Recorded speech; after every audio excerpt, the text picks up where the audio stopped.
Good morning. I'm Isaac Portillo, the pastor at I Am Church, and today I'm here to share a short message and a good word with you.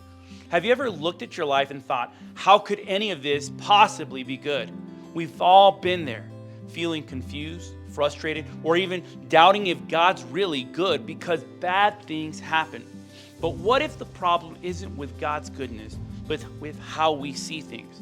Today we're unpacking how God's goodness is always at work, even when it feels impossible to understand.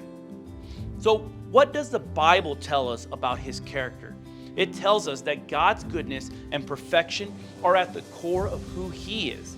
But let's be honest, it's not always easy to see that when life gets hard and it throws curveballs, right? There are things that we just don't understand. But this is why it's so important that we go to the Bible for answers instead of how we feel, because emotions and our feelings, they can be skewed. But if we look in Psalms 105, it reminds us that for the Lord is good, His steadfast love endures forever, and His faithfulness to all generations. Think about what that's saying. God's goodness doesn't change regardless of our circumstances or the world around us. It's constant and unshakable because that's His true nature. But when we're in the middle of struggles or in unanswered prayers, it's easy to forget this and conclude that we know better, because we lack the wisdom to understand. And we want answers now. We want relief now and solutions now. But God's goodness often is working behind the scenes in ways we can't understand or immediately see. That's why in Romans 12:2, we're told, do not be conformed to this world, but be transformed by the renewal of your mind, that by testing you may discern what is the will of God, what is good and acceptable and perfect. We're being challenged to change the way we think so we can better understand God's will, which is good, pleasing, and here's the key word, perfect.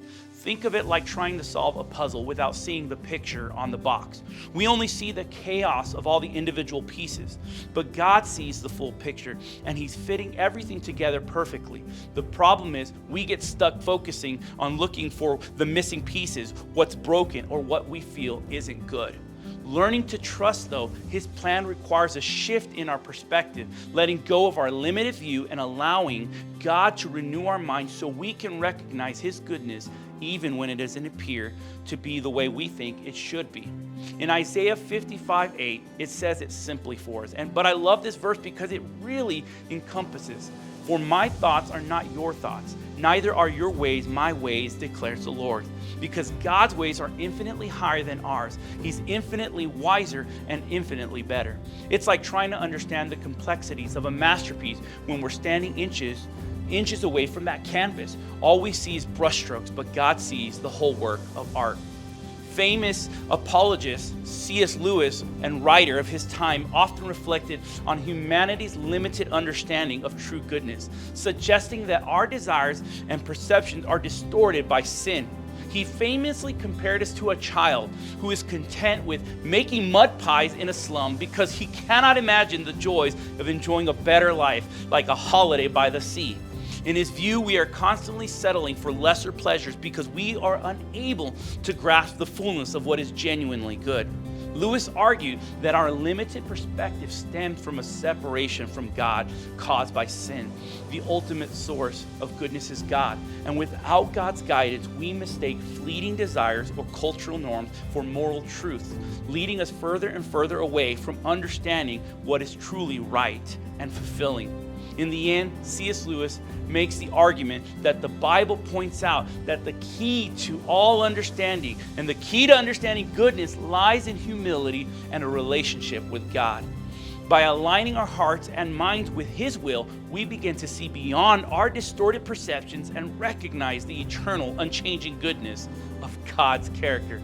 This transformation, however, isn't just about intellectual clarity. It's about reordering our desires and learning to long for what is truly good. That is why Lewis argues that the process leads us to a greater joy and purpose, as we discover that the goodness we once chased pales in comparison to the infinite and beautiful righteousness found in God.